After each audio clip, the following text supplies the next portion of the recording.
All right, let's talk about AI rap generators. You've probably seen them everywhere, right? They're becoming one of the most powerful and, honestly, one of the most misunderstood tools for any creator out there. Now, let's be clear. This is not some press a button and become a legend kind of deal. Think of it more like a spark plug for your creativity, for hooks, for complex rhyme chains, for those little nudges that can take a meh bar and make it something really special. So yeah, let's get into it. So, this is the big one, isn't it? The question that's probably on your mind if you're an aspiring artist seeing these tools pop up everywhere. Can AI really make you a rap legend? Can this technology seriously elevate your game to that next level? Well, here's the thing. Before we can even answer that, we kind of have to reframe the question itself.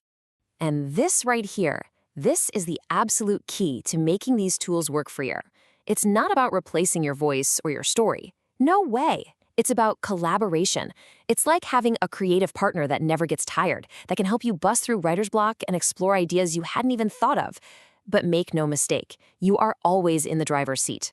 Okay, so if we're going to treat AI like a new co-writer, what's the first thing you do with any new team member? You figure out what they're actually good at, right?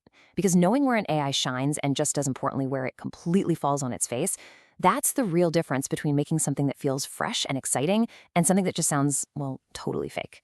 So let's break this down. On the one hand, you've got this tireless remix brain. It's amazing for things like matching your cadence to a beat, or taking a simple rhyme and blowing it up into these complex internal schemes. And it's a lifesaver for just breaking writer's block when you're staring at a blank page. But then there's the other side.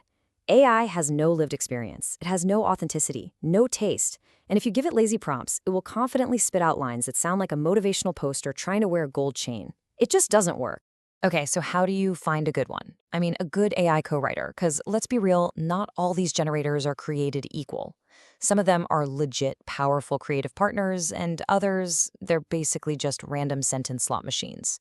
So how can you tell the difference before you waste a whole creative session? I'm going to show you a quick 5-minute stress test. All right, this is your toolkit right here. Step 1, the cadence check. Can it even control rhythm and syllable count? Step 2 is the rhyme check. And we're talking way beyond simple cat in the hat rhymes. Can it give you internal rhymes? Can it handle multis? Those complex multi-syllable rhymes that make a verse sound so intricate? Then, the rewrite check. This is huge. Can it take a line and actually make it tighter and punchier? Next, the hook check. Can it give you something catchy that isn't just a pile of cliches? But the most important step, the final boss, is the human check. You have to read the output out loud, at tempo. If you stumble over the words, it fails. It's really that simple. Okay, I want you to think of this less like a ranking and more like a vibe map. It's about finding the right tool for the right job. So something like ChatGPT gives you insane control for really detailed rewrites, like coaching it line by line.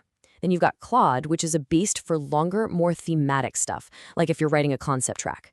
And then there are dedicated platforms like Lyric Studio that are actually built for a songwriting workflow. The main takeaway here is you got to use the tool that fits the specific job you're trying to do. And this brings us to probably the most important part of this whole thing. See, the AI isn't magically good at rap. It's good at one thing, following instructions. So if you give it lazy, generic instructions, guess what you're going to get back? Yep, lazy, generic lyrics. It's time to stop prompting like a user and start prompting like a producer. I mean, come on, we've all been there. You open up the tool, you type in the most basic idea you can think of, write a rap about winning, and then you're shocked when the results are totally whack. A prompt like this is basically sending an invitation to every cliche in the book. You're going to get the on my grind, the haters, the started from the bottom, all of it. We can do so much better. So how do we do better? Like this. You have to give the AI musical instructions. Don't just give it a topic. Tell it the BPM feel like a mid-tempo bounce. Give it a bar length and a syllable count. Tell it what kind of rhymes you want, internal rhymes, multis. You can even give it performance notes, like leave space for me to breathe here. Define the tone, define the persona, and maybe most importantly, tell it what not to do. Ban those cliches you hate. See, you're not just asking for words anymore. You're directing a performance. And this is what it looks like when you put it all together. Just look at the difference. This prompt gives the AI a vibe, a gritty boom-bap beat. It gives it structure, 10 to 12 syllables. It gives it a rhyme target, a clear topic. And super important, a boundary, no famous rapper imitation. When you treat the AI like a skilled collaborator, you're going to get results that sound like they came from a skilled collaborator. Okay, so you've prompted like a pro, and you've got a solid draft back from the AI. Great.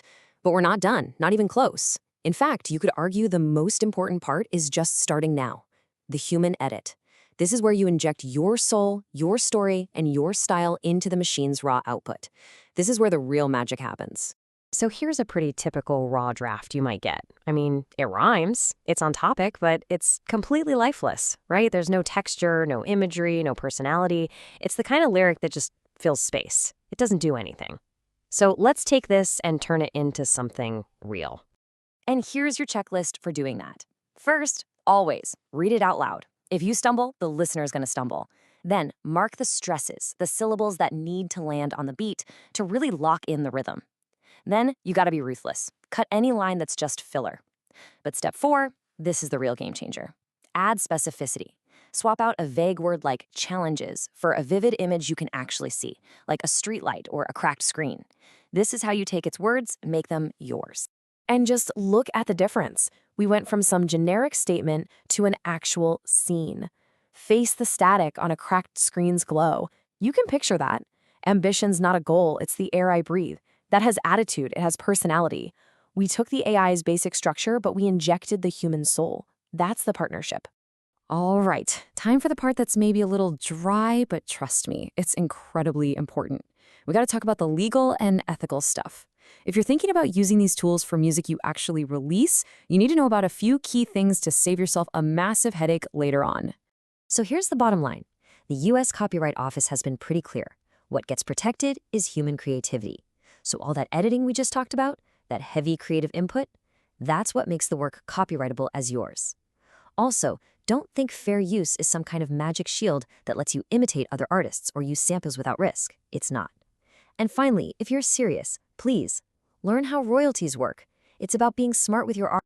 Look, if you take just one thing away from all this, let it be this idea. The AI is your creative gym partner. Seriously, it'll spot you, it'll push you to do one more rep. It might even get on your nerves sometimes. But at the end of the day, you are the one who still has to lift the weights. You have to do the work, you have to bring the story, and you have to deliver that performance. The technology is here, and let's be honest, it's only getting more and more powerful. It's like a brand new instrument sitting in the studio, just waiting for an artist to pick it up and figure out what it can do. So really, the final question isn't about the AI anymore. It's about you. The tool is ready, so what story are you going to tell?